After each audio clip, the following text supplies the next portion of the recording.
So.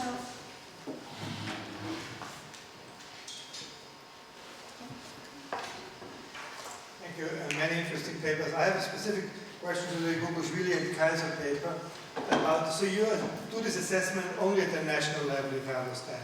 So how can you rule out that there are sort of joint determinants? Let's say just being, some countries being socially more progressive, being better educated if you want, so, and being more equal, and of course having better public health leading to lower mortality. I mean, there may be lots of common drivers.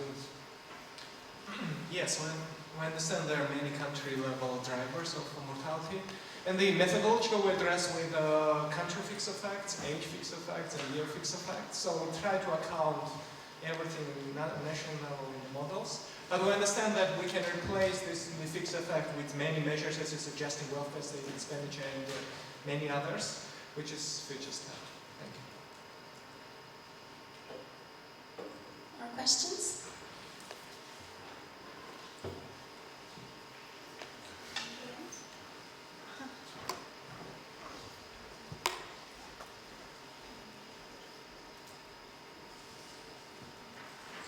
Yes, thank you very much. I like the last talk because it sort of corresponded with my intuition that the huge health inequalities can't quite be causal that you see across SES or education groups in Western countries, because they don't match up with international low differences in life expectancies, right? So countries with lower education don't really have this spectacular reduction in life expectancy you'd expect if you take the cause of what you find. But it does raise a problem for the panel, which is that the last speaker essentially said that everything that the first two speakers did was due to unobserved heterogeneity at birth, and hence to a certain extent there's nothing you can do about it. That's a bit dismal as well. So I'm in between a group of people who say there are huge differences and we can get this enormous increase in life expectancy if only we'd reduce the inequalities in education or income, and the last one who says, well, forget about it, it's all choice. Can you have a fight, please, and work out which one's right? Who wants to start? I should start. Thank you first of all for this thought-provoking comment. I mean, I never meant to kind of go against those speakers before me. I mean, from my perspective, I would say I've actually just started reading some of this literature on early life effects, and in fact, I share your concern. Reading this literature, at some point you get depressed because you feel there's really little you can do. I mean, essentially, at the point of birth or from age 5 onwards, everything is determined. I mean, whether people get criminal, etc., as some of the papers show. Now, while this is kind of underlying our story, I wouldn't be quite as pessimistic. I mean, we haven't modeled this into the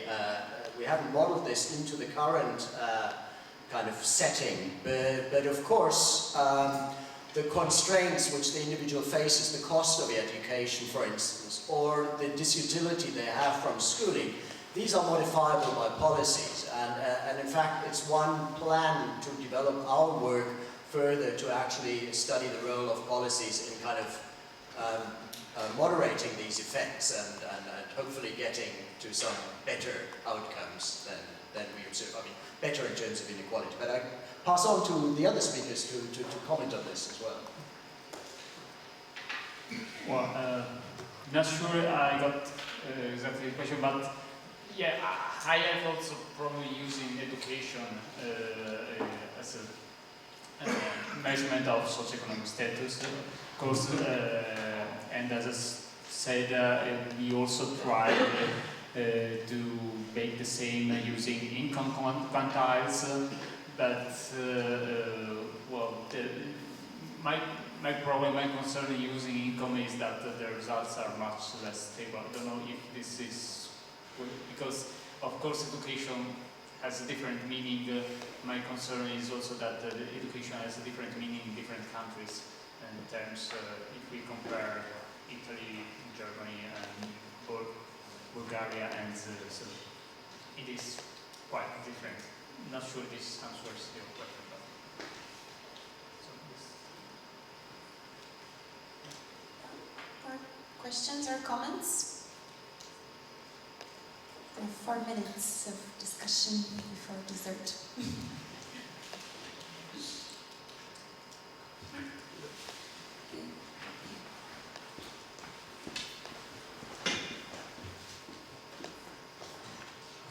Thank you. I have a question for Alexi and Casper.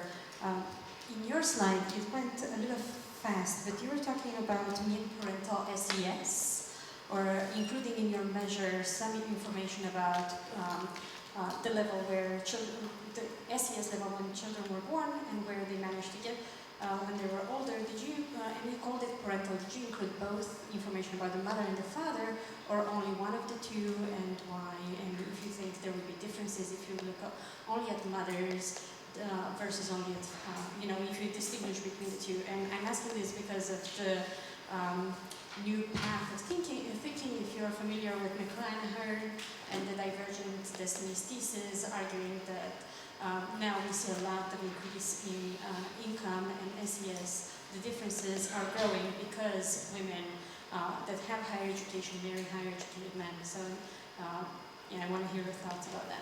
Thanks. Thank you for the question. Yes, this is an important aspect of operationalization of social mobility. What is established in the literature in the social stratification field is that I think the most default approach is to use dominance approach, which basically means the highest level of parental education becomes your prime measure. So if mothers have high education, you take mother's education. If fathers, the same, the other way around. That's one operationalization. And that's what we employ, the highest level of parents. But I think in the supplementary analysis, we have quite a lot of other tests in there, and we used, I think, fathers separately, mothers as well. And the results didn't really change as far as I remember now. But yes, I understand that there might be theoretically different implications, but in practice we don't find that this matters much. Because on the one hand, there's a lot of homogamy going on, there's not much difference between parents' education in the first place, and that's why probably we don't find major differences. Thank you for your question, very important. We have time for one more quick question.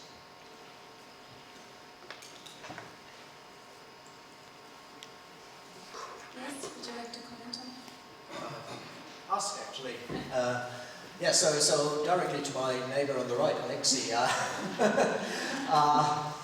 I may have missed it, but what I found quite interesting about kind of the motivation of your work was that you were trying to discriminate between what you could call an access pathway to healthcare, or the story that actually unequal inequality causes stress and therefore causes mortality directly. And I somehow seem to have missed whether you have kind of identified a sort of a favorite pathway in your analysis. So maybe you can comment. Thank you very much. This is a very important question. Yes, we have these two different alternative explanations of our results, which we cannot directly test. But the analysis and the paper we included in the models the legs, so the mobility of people who are a bit older, and also the leads, the other way around, who are younger. So we try to look how these people's mobility in younger and older generations, how they're associated. And we find that the mobility of younger generations is more important than the mobility of older generations, and then we make some inference that yes, it's a second mechanism, the social level stress and feeling of injustice is more important rather than the investment approach. Also, we cannot prove it directly, but we think that the second, the spirit level theory is more applied to our results. But thank you very much, very interesting question. Thank you all speakers for such a thought-provoking session.